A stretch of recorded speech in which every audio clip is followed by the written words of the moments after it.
Here we examine the obstacles combating our nation, and we always consciously think out of the box to offer alternative solutions and recommend long-term goals to solve them.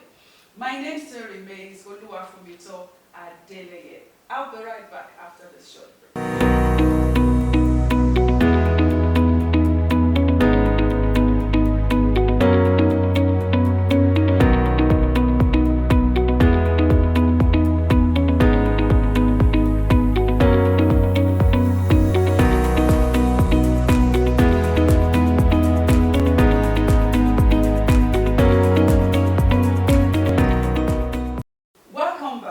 It's still DSGN View, and we have a very beautiful topic to discuss today, which is school strike. As usual, I have Linda Bayero with me in the studio. Linda, it's so nice to see you again today. Okay, so we'll be discussing school strike in Nigeria, and I have prominent people with me in the studio to do justice to this topic. And as we know that a school strike in Nigeria has been a recurring issue that disrupts the academic calendar and has significant implications for students, educators, and the education system as a whole. Now, these strikes often involve teachers, unions, and other stakeholders, always advocating for better conditions, for pay, and educational resources. Now, these two most prominent unions involved in strikes in Nigeria are usually the Academic Staff Union of Universities, as we know as ASU, and the Nigerian Labour Congress, among others that we have in Nigeria. While the primary focus is to demand for improved working conditions, the ramifications and to extend beyond the educational sectors affecting the country's socio-economic landscape in Nigeria. Now, recently Nigeria has experienced prolonged and frequent strikes, for some years back. We've experienced that, notably by ASU, which has gone on strike multiple times to address issues such as inadequate funding, poor salaries, and dilapidated infrastructures. Now, these strikes often last for weeks or months, leading to significant disruption of academic calendar and creating long-term consequences for students' educational progress. Okay, with me to do justice to this topic in the studio, I have a very prominent person in person of Dr. Oluyemi Omotosho Jr. He has been the former special assistant to the Chief Economic Advisor to President Olusegun Obasanjo, and he is also the former Dean Student Affairs, the Federal Polytechnic Ede, and presently he is a Chief Lecturer in the Federal Polytechnic Ede, Osun State, Nigeria. Dr. Oluyemi, you are welcome, sir. Thank you very much. My pleasure to be here. Thank you, sir. I also have with me in the studio Mr. Rafiu Sodiq Akinkumi, also known as Oluomo Success. He is the convener of Osun Youths for Good Governance. He is a spokesperson coalition for concerned Nigerian citizens, and he has been the former financial secretary OAU student, union with electoral committees. Now, he has also been the former deputy speaker of Adeyemi College of Education in Ondo State in 2010. All right, thank you for joining us, Mr. Rafiu. Good afternoon. Thanks for having me. You're welcome. I like that accolade that I gave to you, as Oluomo Success. Yes, ma'am. Well, you will explain that in the course of the show. All right, thank you very much. Now, Doctor, you are a chief lecturer, and I know that you have one way or the other at some times experienced school strike in Nigeria. Now, I want to hear your view and your opinion, reasons why we always, or for some time, we've experienced school strike in Nigeria. Thank you. This is interesting because over the years, we've had strikes and strikes. And the reason is simple. I was a student union leader, and wow, what are we fighting for? In those days, I graduated in 1987. You would not have water in your hostel, there would be no lights, there would get to the library, you can find some books to read, and then everywhere is choked up, and then the economic situation of the country. Those are the things causing strikes on the part of students. On the part of our lecturers, the same noise we were making those days, we are still making now. That, last those days, lecturers are not paid as at when's due, allowances are not paid when it is necessary. They complain about facilities in the classrooms, they complain about equipment, they complain about the environment, they complain about living wage.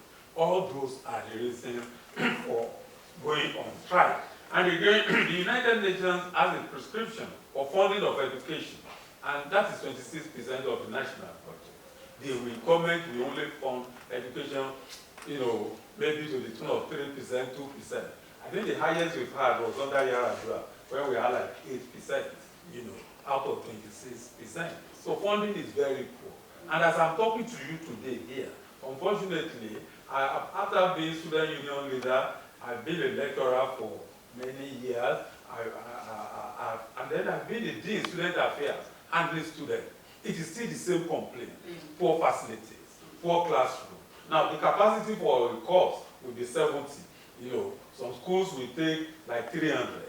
And also you have a class capacity of 70, and you have about 300 students struggling, to be in the same class. And then, these are embarrassing things. Facilities are not there, equipment are not provided, no standard library in most of the schools. The accommodation they provide is not good. There will be no water, there will be no light, and then, all sorts of problems. So the environment is just not conducive. If you take a minute out, anytime I visit abroad, the last time I was in the US, I realized that, in fact, I felt like not living.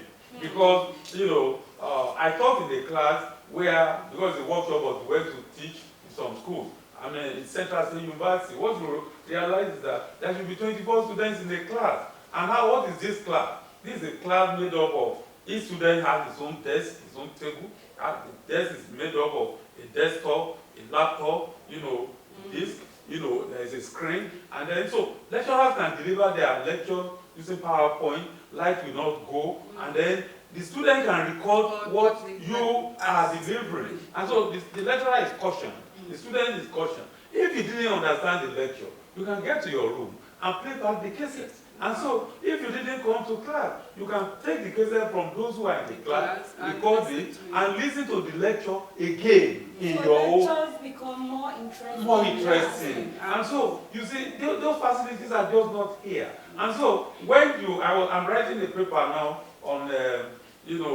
on the sustenance of Nigerian educational system in some institutions. I'm trying to see a situation where, what can you sustain?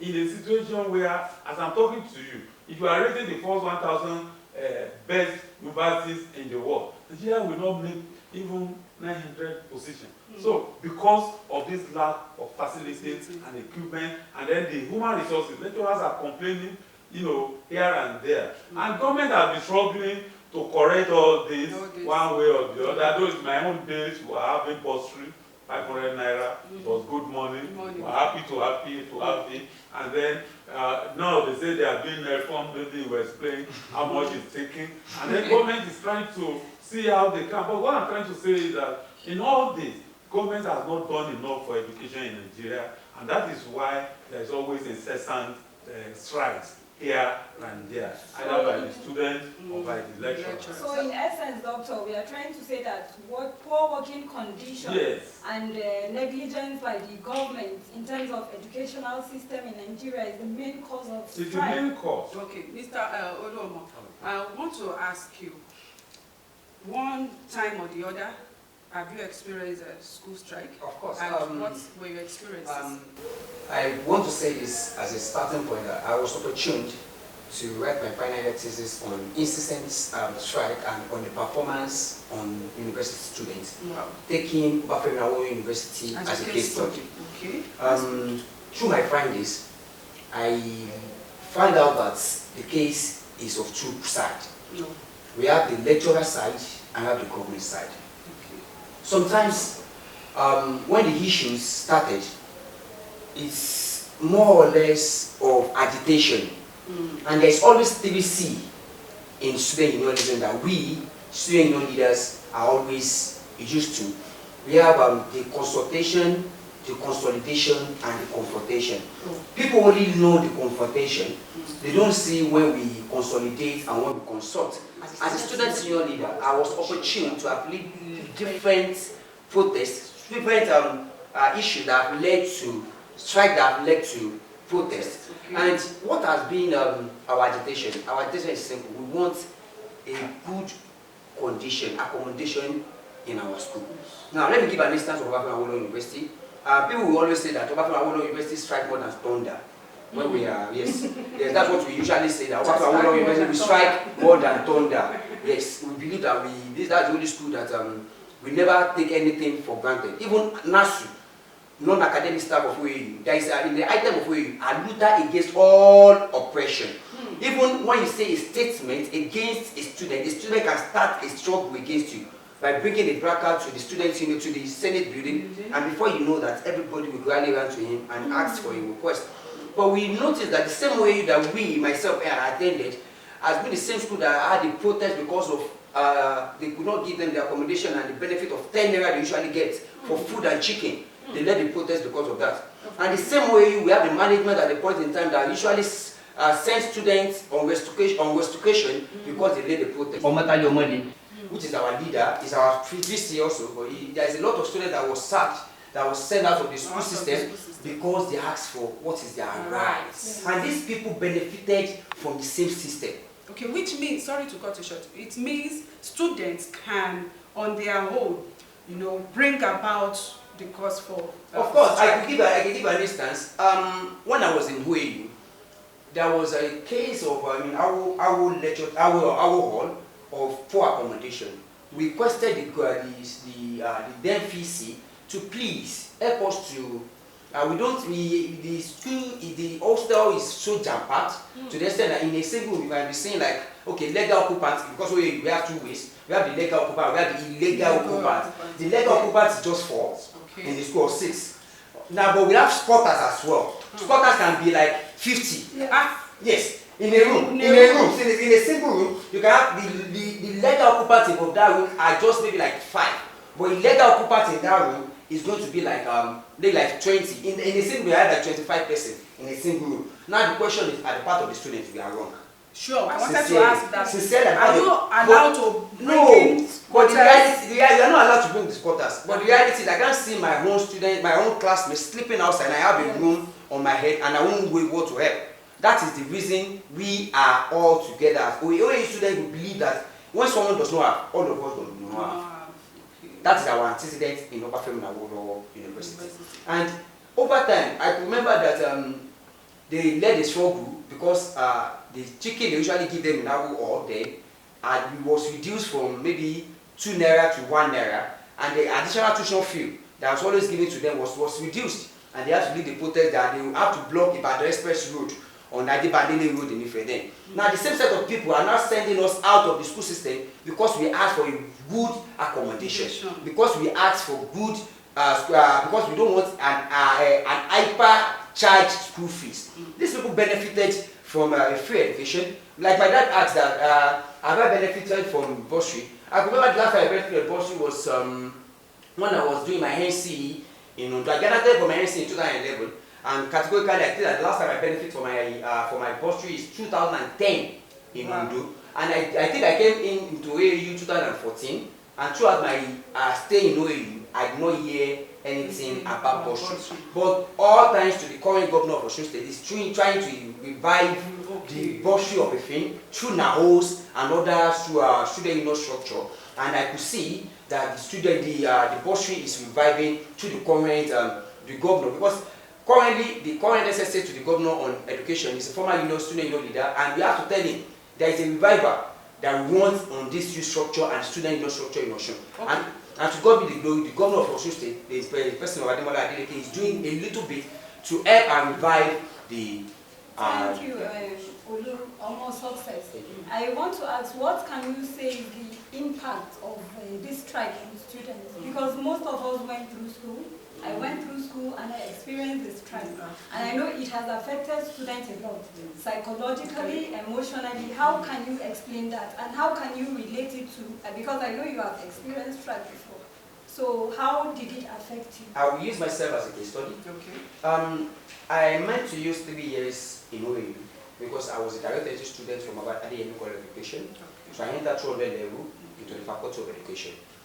Naturally, my stay should not be more than 2.5 years. Yes, but OAU of the thing is, if you are meant to use your 4 years, you are going to do that 4 years completely. As a direct student, I used my 4 years because of some crisis. And it affected me in a lot of ways. Some of my students, some of my classmates that graduated from ADM qualification, now by the time I was finishing my BSc, they are done with their masters. Wow. For those that are ready to move on with education, and those that are going to the business world already have a path they are following. For those that are going to the vocational studies, they already took a path that I want to go and learn tailoring, I want to go and learn photography, I want to go and learn anything. It was after I left where you are now thinking, okay, Nigeria of the thing, it's not always about certificate of the thing. You have to add vocation of the thing. That's why I have to add my training of it. I'm not. Maybe I should do advertisement for myself. You pay. So you ended up learning a skill. Yeah, of course. I don't have the choice than to learn of a skill. Of course, though, but some of us are smart when we are in the school. During our school system, they are already learning. We did not see it then. We thought the system is going to work. Like myself, I believe in so much that Nigeria is going to work. That was how. I believe so much that I believe so much that Nigeria is going to work. And I am against the word that says that we are the leaders of tomorrow. I am the leader of my generation, and my generation is now. Yes. I am the leader of today. I'm not the leader of tomorrow. Thank you, Mr. Oluomo. I really love that. Be the leader of your own generation. All right, it's about time that we listen to our viewers on the street, and we also visit the diaspora to hear their view. We'll be right back.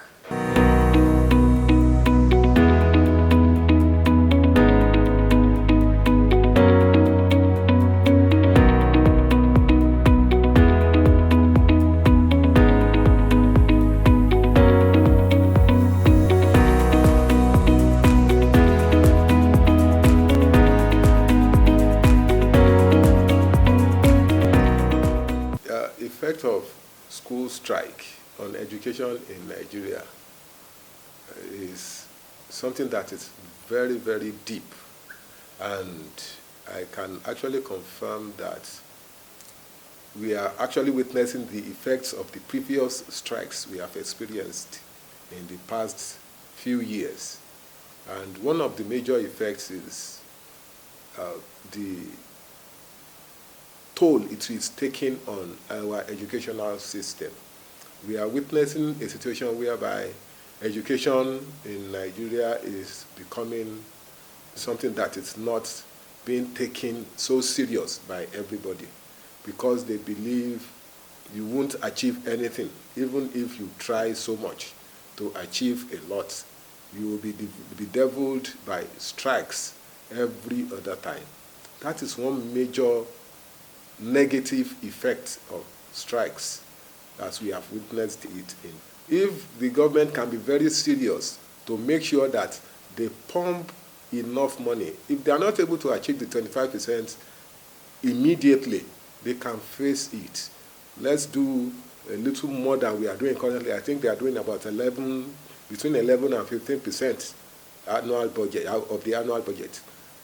5% addition every year will go a long way to help the system, and it will restore some confidence in the educational system. Welcome back. It's still DSGN View, and we've seen students that have experienced school strike. We've heard their views, and we've seen, categorically those that actually went through this strike and what they passed through. And we've also heard the views of those diaspora. All right. So, Dr. Sir, Mr. Oduoma has been able to explain to us his own experience with the school strike. I want to ask that, do lecturers feel the negative impact of school strike? Yes, it's very negative because one, why we go on the strike? After the strike, have we achieved our objectives? If we have achieved the objectives behind strike over the years, there will be no more strike now. We have never achieved the objective. Poor facilities, there are still poor facilities in almost all the schools now. In fact, most of the schools, if you have traveled abroad, are like glorified secondary schools. Sorry to cut you short, sir. Even the private schools here in Nigeria, they have better facilities. Just come to my school where I work now. See the Federal Polytechnic, they're directly opposite Adeleke University. It's like Adeleke University is the United Kingdom. Yes. Why would you don't enter the place and see decency, you see neatness, you see organization, you see education from the gates. So this means this is a negligence on the part of the government. On the part of the government. Government is not funding education, and education is supposed to be the bedrock of our development. Education is supposed to develop the youth, to grow properly, to develop their environment. And then when there are no facilities, when lecturers are not well motivated, when non-academic staff are not well motivated, how do you provide good education for the youth? And if as we talk now, the last salary, most tertiary institutions were paid after the salary. Some have not been paid as I'm talking to you. And then how do you work? And everybody is celebrating, then you are in your house, suffering. A professor died just, I think, a week ago, that needed just 30 million, to resuscitate him. Government and the university couldn't provide that money. We love that professor. Just 30 million. And then you see politicians, spending money, humongous amount of money, anyhow, in things that are not really necessary. So the situation has just not changed. And that is why strike will continue. They are not paying allowances, they are not improving facilities, they are not upgrading the schools. The schools need to be upgraded regularly. And then even the curriculum itself needs to be upgraded. And then corruption is, I must say this, there's corruption in most of the schools by the school administrators, including those you call lecturers and teachers in one way or the other. Corruption has become endemic here, that it is destroying even the little they are providing. Corruption is taking part of it away. And that is why development is far away from these schools. Well, because of our time, Mr. Odomo, we are wrapping up very soon. And I'm sure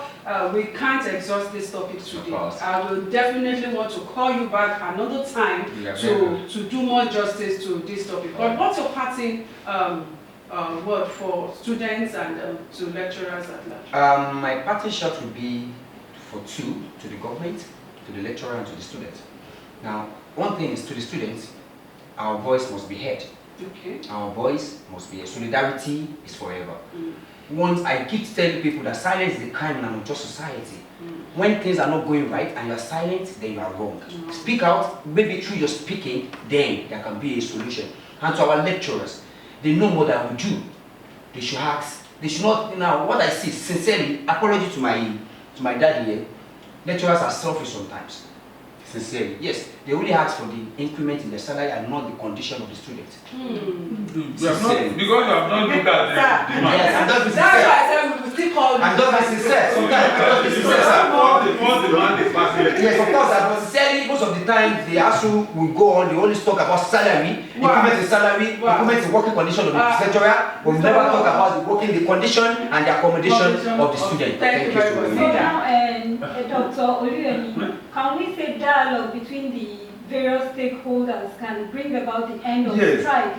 Yes, we actually need to dialogue between, there should be regular dialogue between the university, the ivory towers, the teachers, the workers, the students, and the ministry. The point is that our first demand is facilities. Very it's not good. our allowance. Very good. It's because you have not read our demand. If you have read our demand, the first thing is facility. If you is like a medical doctor, you are brilliant, you know what you are doing. You don't have the facilities, you can't work properly. You don't have the equipment to work. Wow, we are still coming back on this show to still talk more on this. Mr. Olom, I'm sure when I call you, of course, I will surely get like, Doctor, it's been nice having you on the show. Thank you very much. All right, you've heard from Mr. Oluomo and also from Doctor. We still have a lot to talk about concerning this topic, and I'm sure they'll join me next time I call on them. All right, it has been nice having you on the show today. Join us on our social media handles. You can like, follow, and also comment. We really love to hear from you. It's from me, Oluwafumito Adeleye, and also from Linda Baye. We'll say bye-bye.